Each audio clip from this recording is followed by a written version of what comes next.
성경 말씀 요한복음 10장 보겠습니다.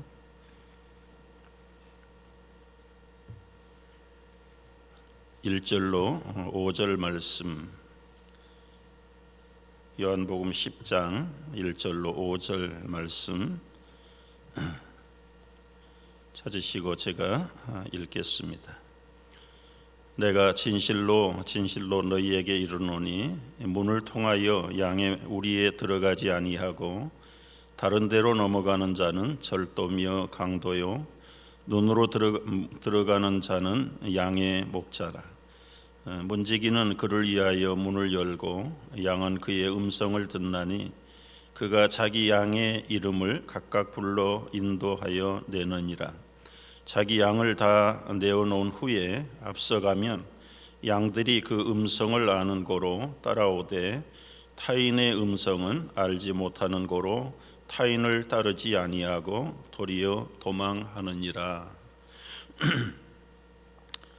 오늘 요한복음 10장에서 예수님과 우리들의 관계를 양과 목자의 관계로 비유하고 가르치고 있습니다. 양들은 많은 약점을 가지고 있다고 합니다. 첫째는 그 시력이, 양들의 시력이 마이너스 10, 그래서 2, 3m 앞을 보지 못하는 아주 연약한 시력을 가진 존재가 양이라고 합니다. 그래서 이 방향 감각이 없습니다. 한 마리가 움직이면 그냥 그 움직이는 그림자를 따라가는 겁니다. 절벽으로 가더라도 그 길을 계속 따라가는 게 양들이에요. 거기다가 양은 몸이 무거워요. 상대적으로 다리가 약합니다. 다리가 약하기 때문에 한번 넘어지면 자기 스스로 일어나지를 못해요. 맹수가 쫓아와도 빨리 도망칠 수 있는 능력이 없어요. 시력이 약하지요, 방향 감각이 없지요, 다리가 약하지요, 몸은 무겁지요. 그래서 이 대부분 목자들이 보호하지 않으면 양들은 맹수의 먹잇감이 되는 것이 십상팔구라고 그래요. 근데 이제 한 가지 특징이 있는데 뛰어난 청각을 가진 게 양이. 그래서 그 유명 민족들은 그 뛰어난 청각을 이용해서 양마다 이름을 붙여줬다. 이름. 그래서 양들이 자기 이름을 기억하도록 하고, 목자가 목동이 아무리 멀리 있어도 그 양의 이름을 부르면 그 음성을 듣고 따라오는 거예요. 멀리 갔을지라도 그 양의 이름을 부르면 그 양들이 목자의 음성을 듣고 방향 감각을 다시 되찾고 목자의 곁으로, 또 때로는 목자가 달려가는 거예요. 찾아올 수 없을 때는 양들이 자기 이름을 부르면 울어요. 우는 건지 소리를 내는 건지 모르지만 우리들 표현은 그저 양들이 나 여기 있어요 하고 소리를 지르면 목자나 목동이 그 소리 나는 곳으로 찾아가서 양들을 이끌어내는 것입니다. 또 한 가지 특징은 다른 짐승들은 죽을 때 세상이 깨지도록 소리 지르는데 양들은 죽을 때는 신음소리 하나 내지 않는 것이 그 양들의 특징이다. 이 양들의 모습이 바로 우리 인생들의 모습입니다. 여러분, 우리 인생길을 내다보는 인생의 시력 마이너스입니다. 사실은 눈이 2.0이다 말하지만은 한치 앞에 있는 인생길도 알지 못하는 게 우리 인생들이에요. 양 같은 인생들이에요. 넘어지면 스스로 일어나지 못합니다. 뿐만 아니라 사나운 맹수들이 공격하면 대부분 다 먹잇감이 될 수밖에 없어요. 저들의 포로가 될 수밖에 없어요. 그런 인생들에게 예수님이 나는 목자다. 우리 인생을 바로 잘 보호하고 이끌어 가시는 분이 바로 예수님이라고 오늘 요한복음 10장에서 말씀을 하세요. 여러분, 한 치 앞도 못 보는 인생, 우리 눈 밑에 있는 코도 못 봐요. 우리 얼굴도 제대로 못 봐요. 건강한 다리를 가졌지만 바른 길을 걷지 못하는 인생들입니다. 오로지 양들이 말하는 것처럼 우리에게 한 가지 은혜를 주셨다면 주님의 음성을 듣는 귀가 있어야 된다. 청각이 있어야 돼. 특별히 성도들은, 구원받은 양들은 이 예수님의 음성을 잘 듣는 영적인 청각이 뛰어나야 됩니다. 뛰어나야 돼. 그래서 오늘 설교 제목이 여러분에게 질문하는 돛, 주님의 음성이 잘 들리십니까? 많은 약점을 가진 인생들이 사는 길은 목자이신 주님의 음성을 잘 듣는 것입니다. 듣는 것. 오늘 말씀 3절에도 보면은 양은 그의 음성을 듣나니 들어야 돼요. 뿐만 아니라 자기 양을 내어놓은 후에 앞서가면 양들이 그의 음성을 아는 고로 따라오대. 타인의 음성은 알지 못하는 고로 도리어 도망한다. 여러분, 이 넓은 인생길 우리가 사는 것 같지만 바로 제대로 살려면 우리를 보호하시고 공급하시고 인도하시는 주님의 음성을 듣는 귀가 밝아야 된다. 밝아야 돼.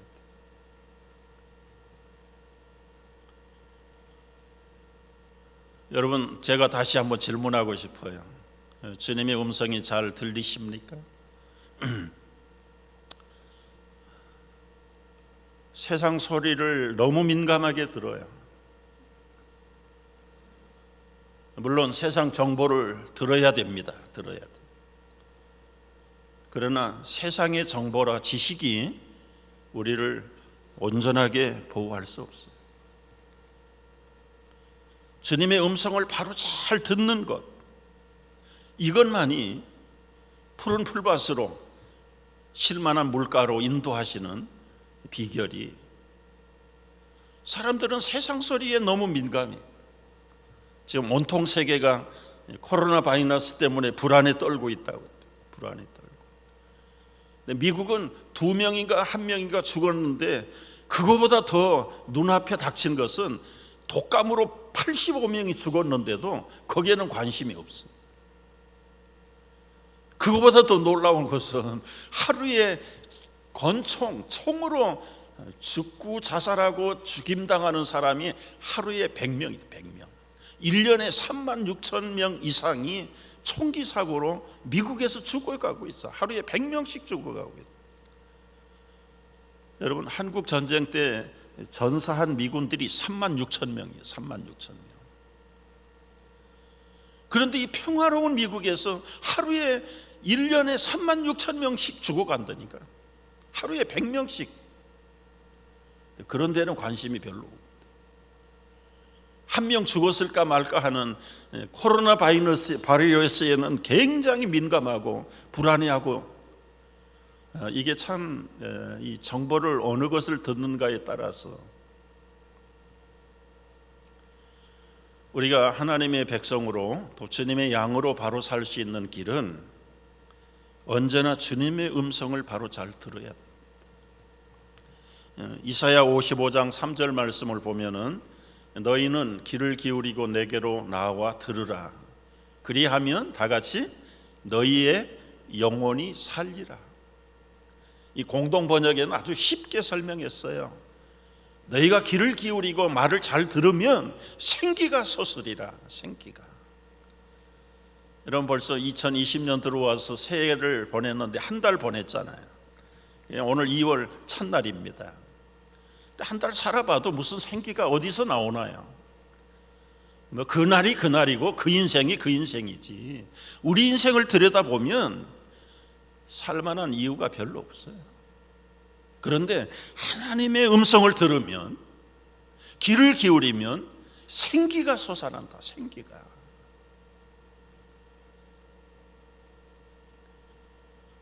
금년 들어 저희들이 이 표어대로 행복한 가정, 형통한 교회, 그래서 행복한 가정을 이루기 위해서는 가정에서 하나님의 음성을 들어야 됩니다. 그동안 무시해버리고 생각도 안 하고 지나가는 가정 예배를 드려야 돼요. 예배를.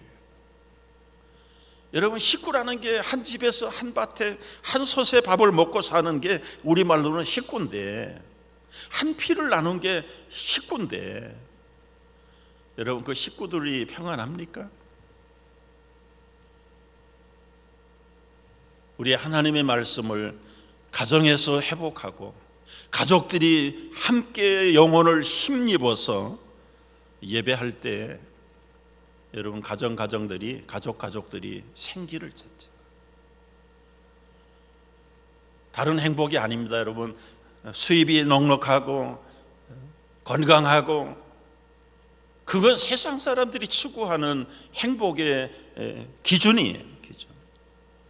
그러나 우리 그리스도인들의 가정은 하나님의 말씀이, 그리고 하나님의 이름이 회복돼야 돼. 주일날 예배당 와서 예배는 한번 드리는 것으로 내 인생의 행복을 찾아보겠다고 하는 것은 어리석은. 현대교회가 가정 예배를 다 잃어버렸어. 우리 부부들만 있는데 무슨 예배 드리고 왔는데. 여러분, 가정에서 부부들끼리 드리는 예배가 진짜 예배. 자녀들 예배 드리자 그러면 아주 짜증냅니다. 짜증내요. 하나님의 음성을 듣고 주님의 말씀을 듣는 일이 정말 꿀송이처럼 달고 좋아야 되는데, 우리 가족들만 봐도 재밌는 텔레비전 보고 있는데 예배 시간이다 그러면 괜히 뼈로통 해가지고 심통도를 내요. 맨날 예배만 드리냐? 여러분, 우리가 호흡이 있는 자는 날마다 주님을 예배해야 되는데, 우리 예수님도 공생애를 살아갈 때 하나님이시잖아요. 예수님이 하나님이신데 무엇이 아쉬워서 이런 새벽에 일어났을까요? 한적한 곳에 나가서 홀로 하나님 앞에 기도하시면서 그 예수님은 아버지의 음성을 듣는 거예요. 아버지의 음성을 들어요. 마가복음 1장 35절을 한번 보십시오. 다 같이 읽어볼까요? 새벽 아직도 밝기 전에 예수께서 일어나 나가 한적한 곳으로 가사 거기서 기도하시더니. 예수님이 뭐가 아쉬워서 일어나서 기도할까요? 그분도 100% 사람이세요. 100% 하나님이지만 100% 사람이에요. 하루가 어떻게 시작해야 될런지 아버지의 음성을 들어야 그 하루를 시작할 수 있는 분이세요.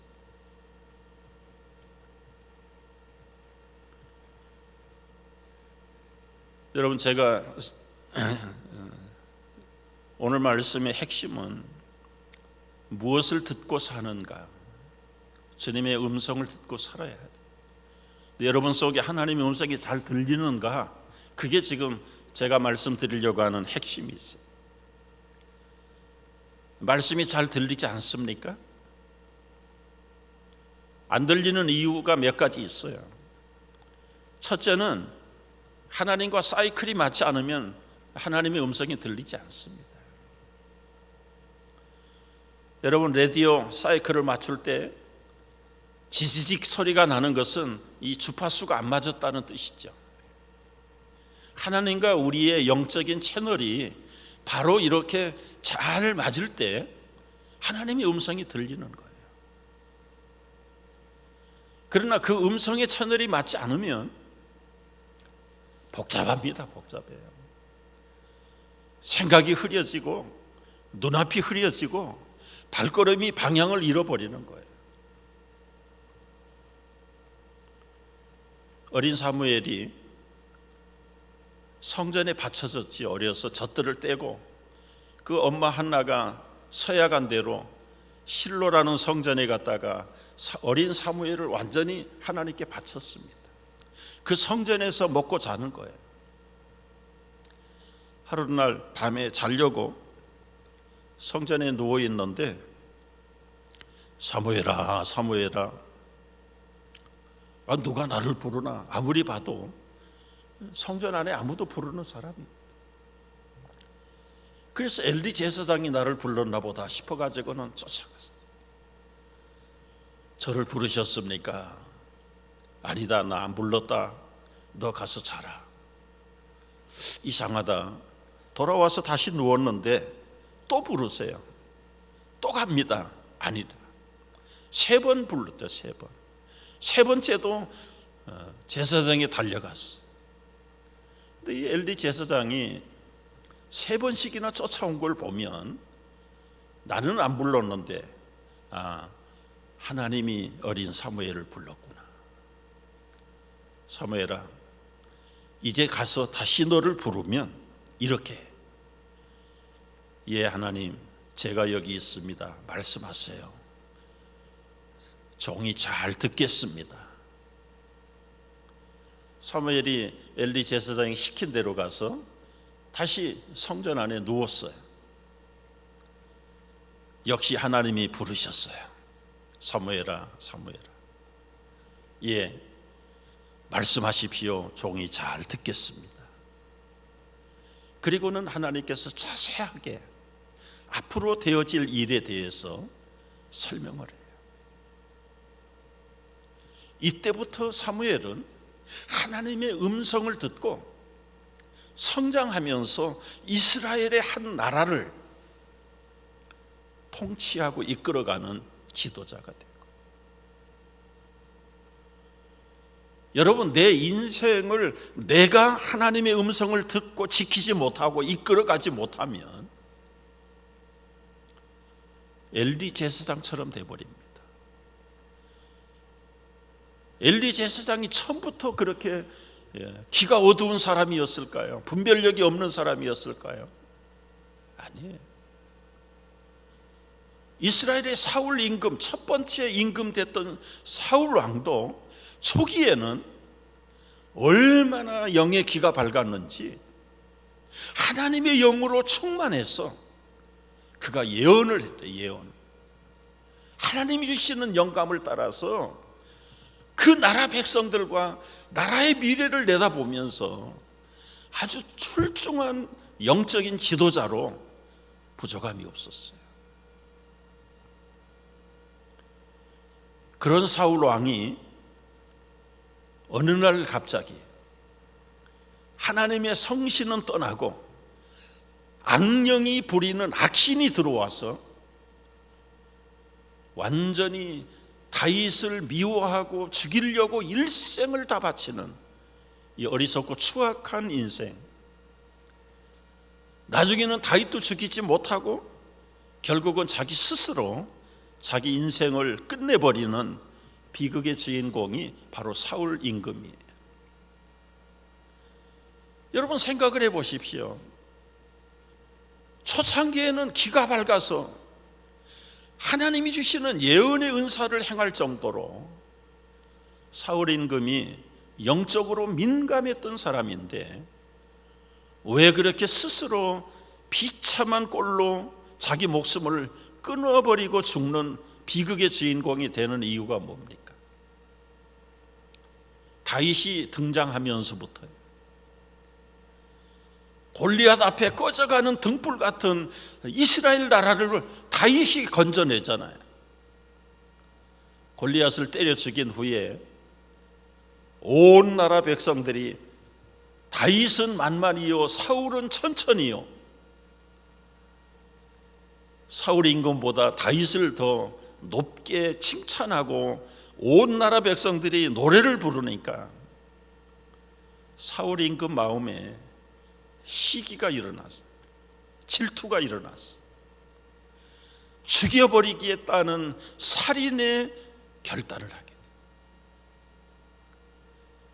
하나님과 그렇게 주파수가 맞고 예언의 은사를 받았던 사울 임금에도 그 주파수에 시기가 들어가고 미움이 들어가고 그리고는 살기가 들어가니까 완전히 하나님의 성신은 떠나고 악의 영이 들어와서 사울을 사울답게 만들어버리지 뭐.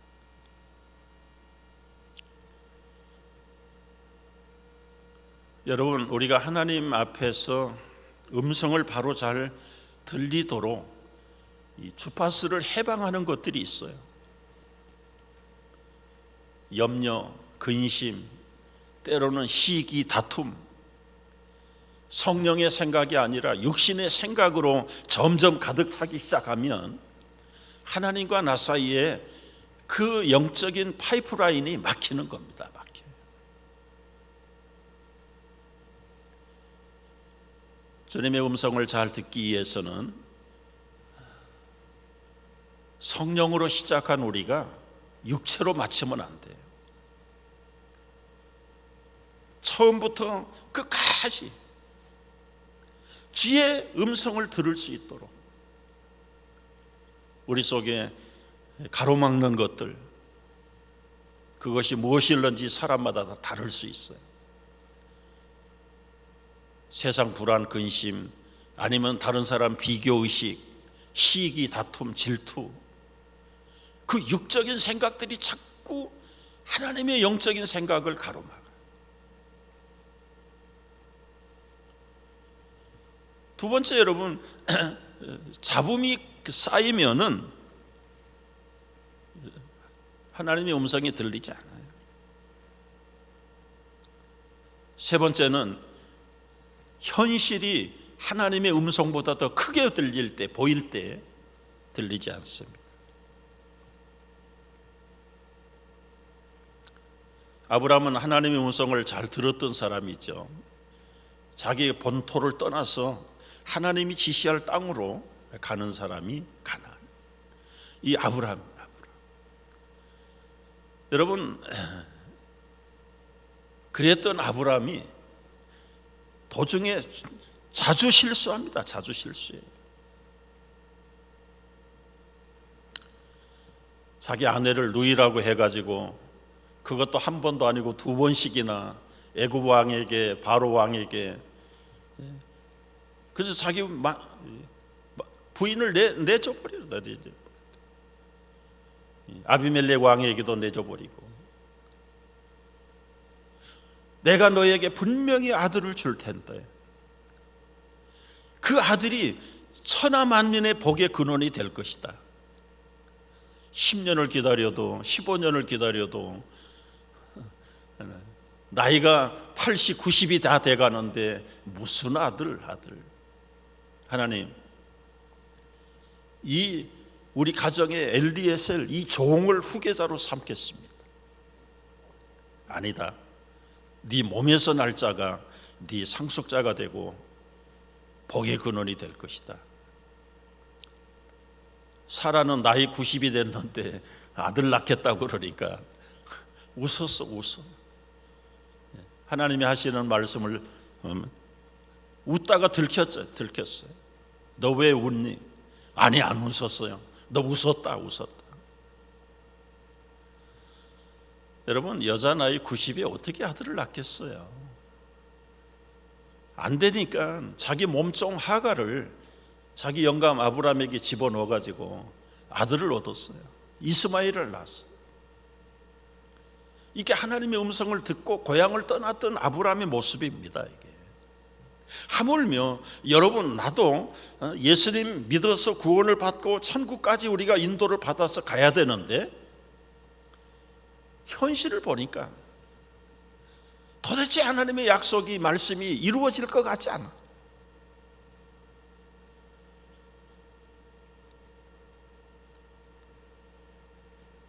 생리가 끊어진 지가 언젠데, 나이 90이 가까운 자기 남자는 죽을 때까지는 아기 씨를 가지고 있대요. 아브라함은 괜찮아요. 사라를 보면 이건 생물학적으로, 의학적으로, 인간의 상식으로 봐서도 불가능한 얘기예요. 그러니까 하나님의 음성을 분명히 들었던 사람이라면 끝까지 들어야 되는데 순간에 유혹이 찾아옵니다. 현실을 보면 불가능합니다.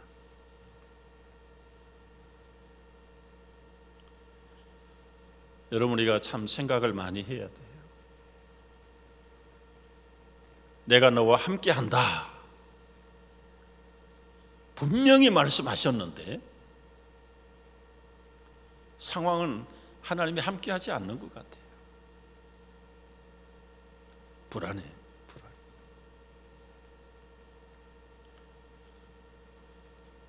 제가 한국일보에 칼럼을 써달라고 그래서 지난 금요일에 하나 낸 게 있어요. 나는 하나님의 말씀을 의심했다. 목사가 이스라엘 여행을 20년 전에 갔다 왔어요. 그런데 군데군데를 다 일주일 동안 돌아보고 왔는데 갔다 와서 병이 하나 생겼어요. 무슨 병이냐면 석가꿀이 흐르는 땅이 어떻게 그렇게 아주 황량한, 이스라엘이 크지도 않아. 한국으로 말하면 강원도 크기의 넓이에요. 가는 데마다 황토투성이고 깊은 계곡뿐이에요. 푸른 초장이 없어요. 풀 한 폭이 나무 하나가 제대로 없는 땅이 이스라엘 땅이에요. 그런데 그런 땅을 어떻게 석가꿀이 흐르는 땅이라고 했을까? 이 하나님 말씀에 대해서 다른 건 다 믿어지는데 현실을 보고 오니까 안 보이는 거예요. 안 믿어지는 거예요. 그래서 이제 우리 가르칠 때가 되면, 그 대목을 가르칠 때가 되면 과거에는 그랬다. 과거에는 여호수아가 가서 비밀 스파이들을 보내가지고 포도 한 송이를 꿰가 나올 정도로. 그런데 지금은 아닌 것 같다. 과거에는 석가꿀이 흐르는 땅인 것이 사실이었다. 과거적인 해석만 하는 거다. 과거적인. 그런데도 마음속에 하나님의 말씀이 1.1핵도 정확하고 틀림이 없는 말씀인데 과거에만 그런 것이 하나님의 약속인가? 이제 영적으로 해석을 하죠. 우리가 장차 들어갈 하나님의 나라가 젖가꿀이 흐르는 천국이다. 그래서 교인들을 그렇게 가르치면 교인들을 의심할 필요도 없고, 이 말씀의 뜻이 그런 건가 보다. 그런데 여러분, 1948년에 나라가 없던 이스라엘이 그 땅에 7일 전쟁을 통해서 지금의 이스라엘을 전쟁에서 얻은 거예요. 흩어졌던 유대인들이 자기의 고국으로 돌아갔다. 그 마음속에 조상들에게 약속했던 석가꿀이 흐르는 땅을 찾아서 그 시온의 땅을 향해서 갔어요. 그 많은 디아스포라 유대인들이 현실을 보고, 현장을 보고 다시 돌아간다. 하나님의 석가꿀이 흐르는 땅이라고 그랬는데 와보니까 완전히 불모지예요. 불모지. 20년 전에 저희가 갔을 때는요, 기부치라는 집단 농장이 있었어요. 그 집단 농장에 가면 정말 인공으로 갖고 가지고 에덴 동산처럼 해놨어요.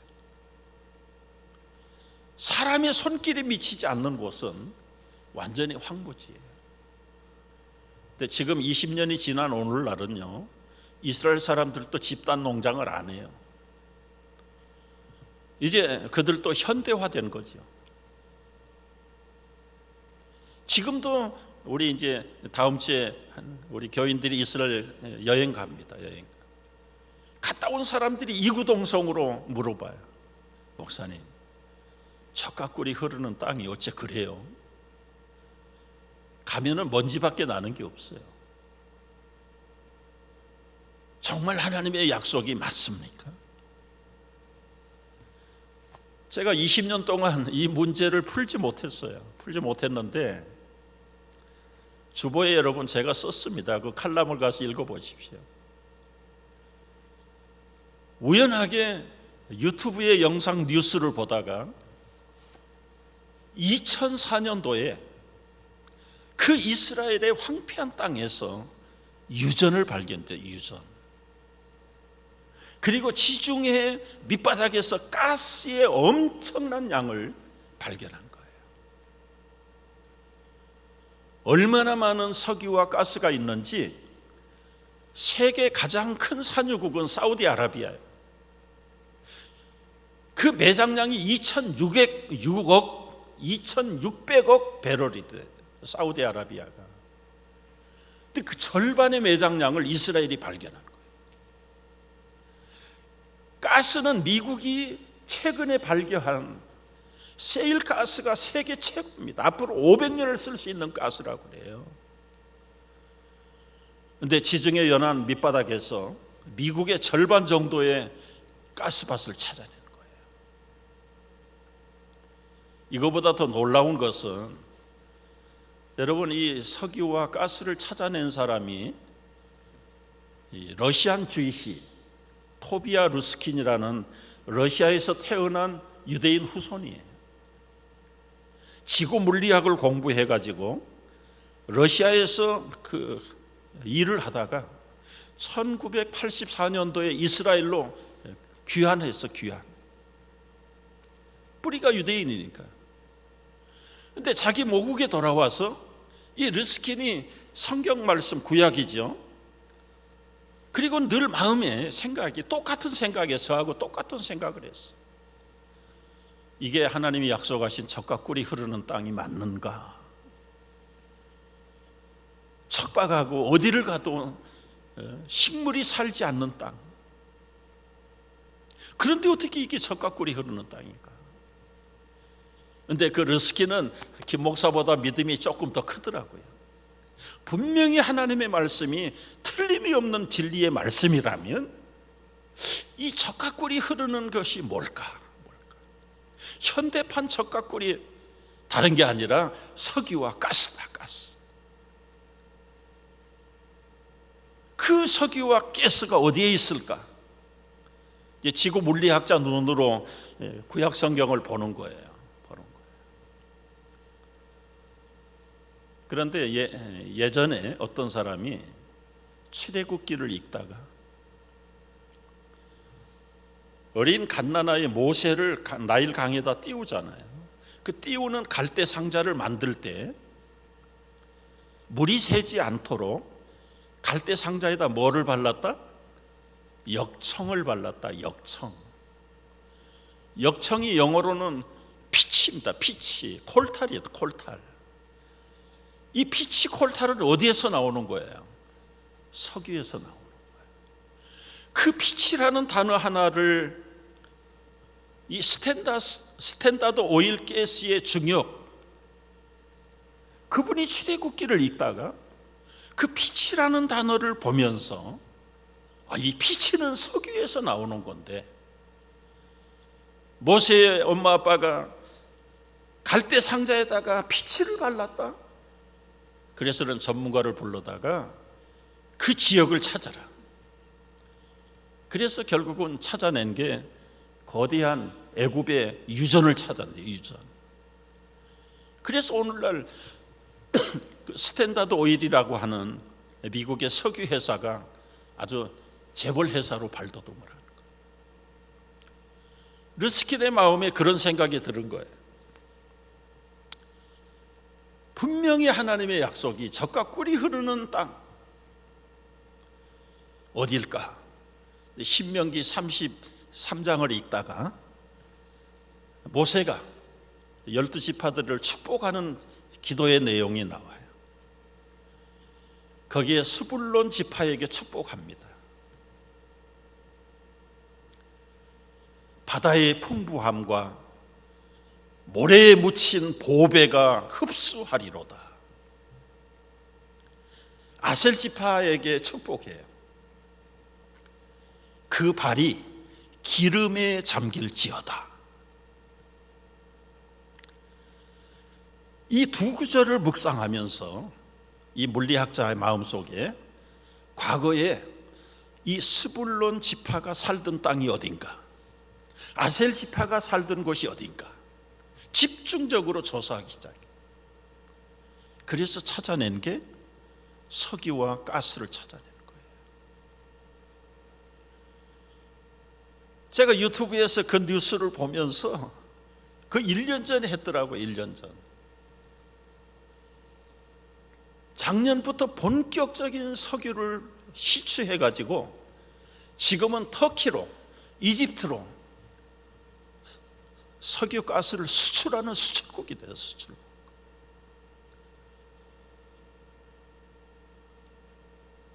이스라엘이 독립하고 지난 70년 동안 그 주변의 국가는 전부 아랍 국가예요. 아랍 국가. 이스라엘과 원수들의 나라입니다.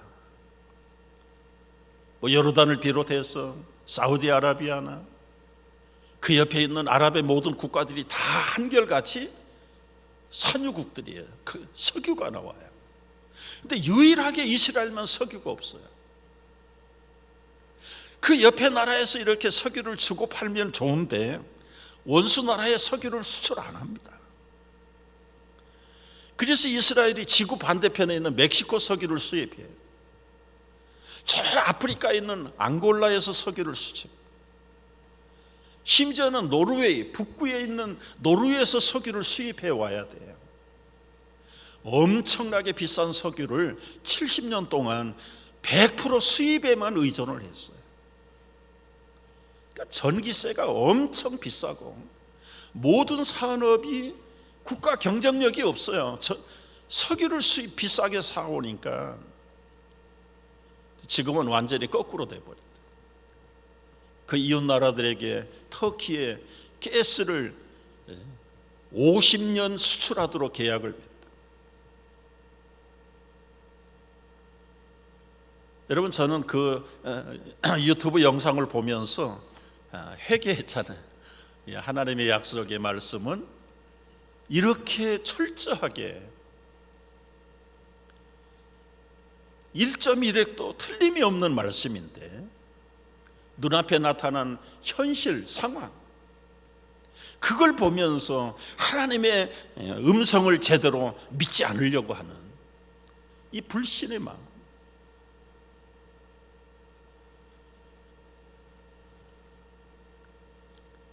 제가 한번 간증을 했습니다, 여러분. 이 땅을 1999년도에 계약을 하고 18년 지나도록 아무런 소식이 없다.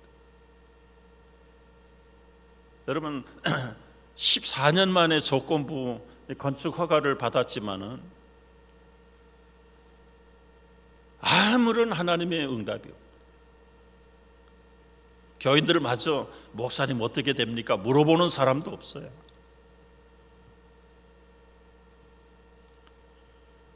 그럼에도 불구하고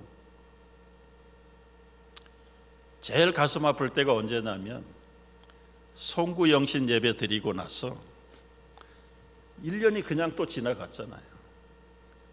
또 1년이 덧없이 다가왔어요. 다 끝나고 교인들 돌아가면 아마 1시쯤, 새벽 1시쯤 이 빈 땅에 와가지고 목사가 혼자서 하나님한테 또 따져 묻고 싶은 거예요. 하나님, 지난 1년, 지난 10년, 지난 11년, 12년, 14년 아무런 응답도 없는데, 변화도 없는데 또 새해가 옵니다. 이 새해에 하나님께서 어떻게 하십니까? 때로는 눈보라가 치는 날도 있고, 그때 그런 말씀을 하세요. 내가 너에게 뭐라고 말씀했니?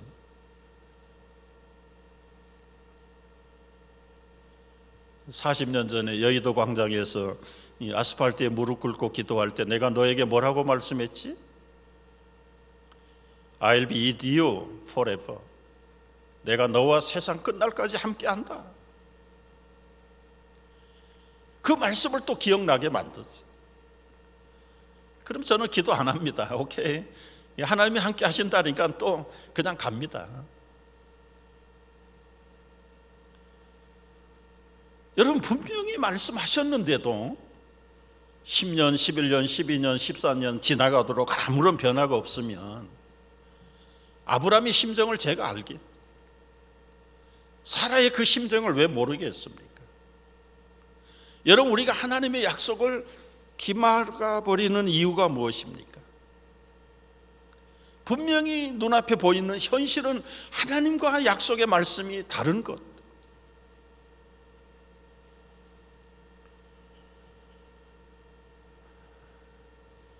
여러분 하나님의 음성을 듣는 길을 자꾸 만들고 훈련해야 됩니다.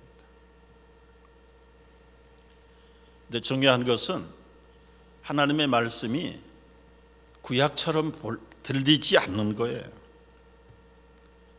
여러분 구약에서는 하나님의 음성으로도 말씀하시고 지진을 통해서 때로는 강한 바람을 통해서 심지어는 나귀 새끼를 통해서도 하나님이 말씀하셨어요. 오늘날은 그런 식으로 하나님의 음성을 들으려고 하면 잘못됐어요. 히브리서 1장 1절 2절을 한번 보겠습니다. 같이 읽어보세요. 다 같이. 옛적에 선지자들을 통하여 여러 부분과 여러 모양으로 우리 조상들에게 말씀하신 하나님이 이 모든 날 마지막에는 아들을 통하여 우리에게 말씀하셨으니 이 아들을 만유의 상속자로 세우시고 또 그로 말미암아 모든 세계를 지으셨느니라. 좀 설명이 필요해요. 여러분 옛적은 지금 구약시대를 말하는 거예요. 그때는 선지자들을 통해서 여러 부분 여러 모양, 환상, 때로는 영음, 때로는 환경을 통해서 여러 부분 여러 가지로 말씀을 우리 조상들에게 말씀하신 게 구약시대에 하나님이 말씀하신 방법이에요. 그러나 이제 하나님이 이 모든 날 마지막, 모든 날 마지막을 두 글자로 쓰리면 말세입니다. 말세. 말세가 언제부터 말세냐? 아들이 이 땅에 오신 이후, 예수님이 이 땅에 오신 이후에는 세상의 마지막 날이에요. 이 신약 시대에는 우리에게 아들을 통해서 말씀하신다. 예수님을 통해서 말씀하세요. 예수님이 하신 말씀이 어디에 있습니까? 마태복음, 마가복음, 누가복음, 요한복음에 있어요. 기록된 말씀이에요. 이게 한 예수님의 말씀이세요. 그 제자들이 들었던 그 예수님의 말씀을 기록해 놓은 것이 사복음서예요. 다른 제자들을 통해서 예수님이 하신 말씀이 신약 성경이에요. 그러니까 여러분 우리가 오늘날 하나님의 음성 말씀을 듣겠다고 꿈을 꾸게 해달라는 둥, 환상을 보여달라, 영음을 듣게 해달라, 그건 잘못된 방법이에요. 이제는 기록된 예수님의 말씀을 통해서 들었어요. 아들을 통해서 우리가 말씀을 들어야 돼요. 그래서 여러분 이 말씀은 좀 어려운 말로 하면은 기록된 말씀이에요. 이 성경은 기록된 말씀. 여러분의 가정에 성경책 다 있죠. 불교 신도 집에도 가도 성경 하나는 있어요. 기록된 말씀은 아무 능력이 없어요. 여러분 성경책을 맨날 들고 다니지만 이게 무슨 부적입니까? 이것만 가지고 있으면 복이 저절로 들어옵니까? 기록된 말씀은 기록된 말씀일 뿐이세요. 그러나 이 기록된 말씀을 읽고 듣고 행함으로 살아있는 말씀이 돼야 돼요. 영어로 말하면 리튼 워드가 리빙 워드가 돼요. 리빙 워드. 라틴어로 말하면 로고스의 말씀이 레마의 말씀이 돼야 돼. 레마의 말씀. 여러분 성경책 100권을 가지고 있어 무슨 소용이 있어요?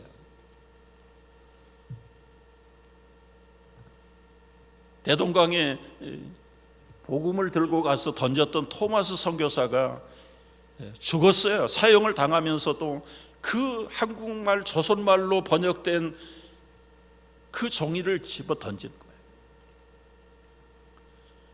그 조선에 그 포졸이 하나 주웠어요. 원문으로 뭐라고 기록을 했는데 얼마나 종이가 좋은지, 한국엔 종이가 제대로 되지도 않을 때 그 종이에다가 붓글씨로 뭘 썼긴 썼는데 뭐 내용은 몰라. 내용은 모르는데 그 종이가 너무 좋아가지고 자기 집 방에다가 도배를 해서 도배지로 썼어. 도배지로. 그리고는 앉아서 일어날 때마다 누웠을 때마다 이렇게 보면은 하나님이 세상을 이처럼 사랑하사, 이렇게 누우면 성경이 보이고, 결국은 김춘권이라고 하는 이 포졸이 그 도배지로 붙여놓은 성경 쪽지를 보고 회개하고 자기 집에서 사람들을 불러 모아가지고 하나님을 예배하는 예배당을 만들어요. 예배당. 그 예배당이 장대현 교회의 출발입니다. 평양의 장대현 교회의 출발이에요.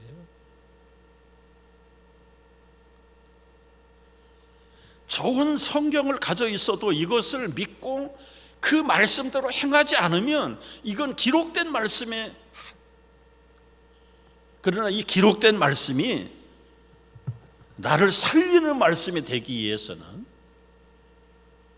하나님의 음성을 들을 수 있는 훈련이 필요해요. 마음을 회개하고, 그리고 이 말씀이 살아있는 말씀인 것을 알고, 이 말씀이 예수님이고 하나님이신 것을 알고, 이 말씀을 두려워하고,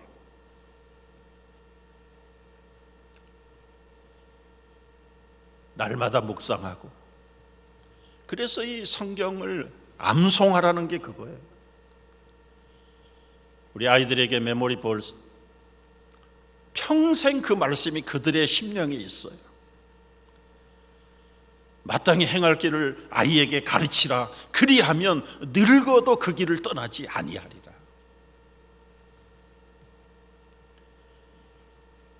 여러분, 저는 이 말씀 속에서 여러분, 환난을 당하고 있습니까? 환난날에 나를 부르라. 내가 너를 건지리니 네가 나를 영화롭게 하리라. 환난날에 염려하지 말고, 근심하지 말고 하나님을 부르라. 하나님을 부르라. 내가 너를 건지고 네가 나를 영화롭게 하리라. 영화롭게 하리라. 여러분, 성경에는 얼마나 많은 말씀들이 있는지 몰라요. 건강한 그리스도인들은 129절은 기본으로 암송을 해야 된다. 여러분, 세상 뉴스 정보에는 민감하지만 우리 영혼을 살리는 이 하나님의 음성에는 얼마나 민감하십니까? 나이가 드신 분들은 기억력이 요즘은 없어가지고, 제가 그런 분에게 꼭 물어봐요. 돈 빌려주고 잊어버린 적 있습니까? 네? 어느 날 몇 시에 어디에서 얼마를 빌려준 것 평생 잊어버리자. 그런데 하나님의 말씀은 기억이 안 나요. 왜요? 관심이 없거든. 관심이. 돈 몇 푼보다 귀하게 여기지 않으니까. 우리가 사는 것은 주님의 음성을 듣는 거예요. 주님의 음성이 기록된 말씀을 통해서 우리에게 산 말씀으로 들려질 때 진짜 우리가 사는 말씀. 여러분, 예수님이 세상을, 천지를 창조하실 때 말씀으로 창조하셨어요. 무에서 유를 창조하신 이 말씀을 우리 주님의 말씀으로 믿고, 여러분, 지금부터라도 우리 나이가 들어가는 분들이기 때문에 60에 은퇴를 해도 70에 은퇴를 해도 앞으로 20년 30년 남아 있습니다. 그 긴 시간을 어떻게 살 겁니까? 뭘 바라보고 살 겁니까? 하나님의 음성을 듣고 그 말씀을 따라서 그 말씀 속에서 힘을 얻고 생명을 얻고 진리를 얻고 풍성한 인생의 삶을 살아가는 우리 모두가 되기를 축복합니다. 기도하겠습니다.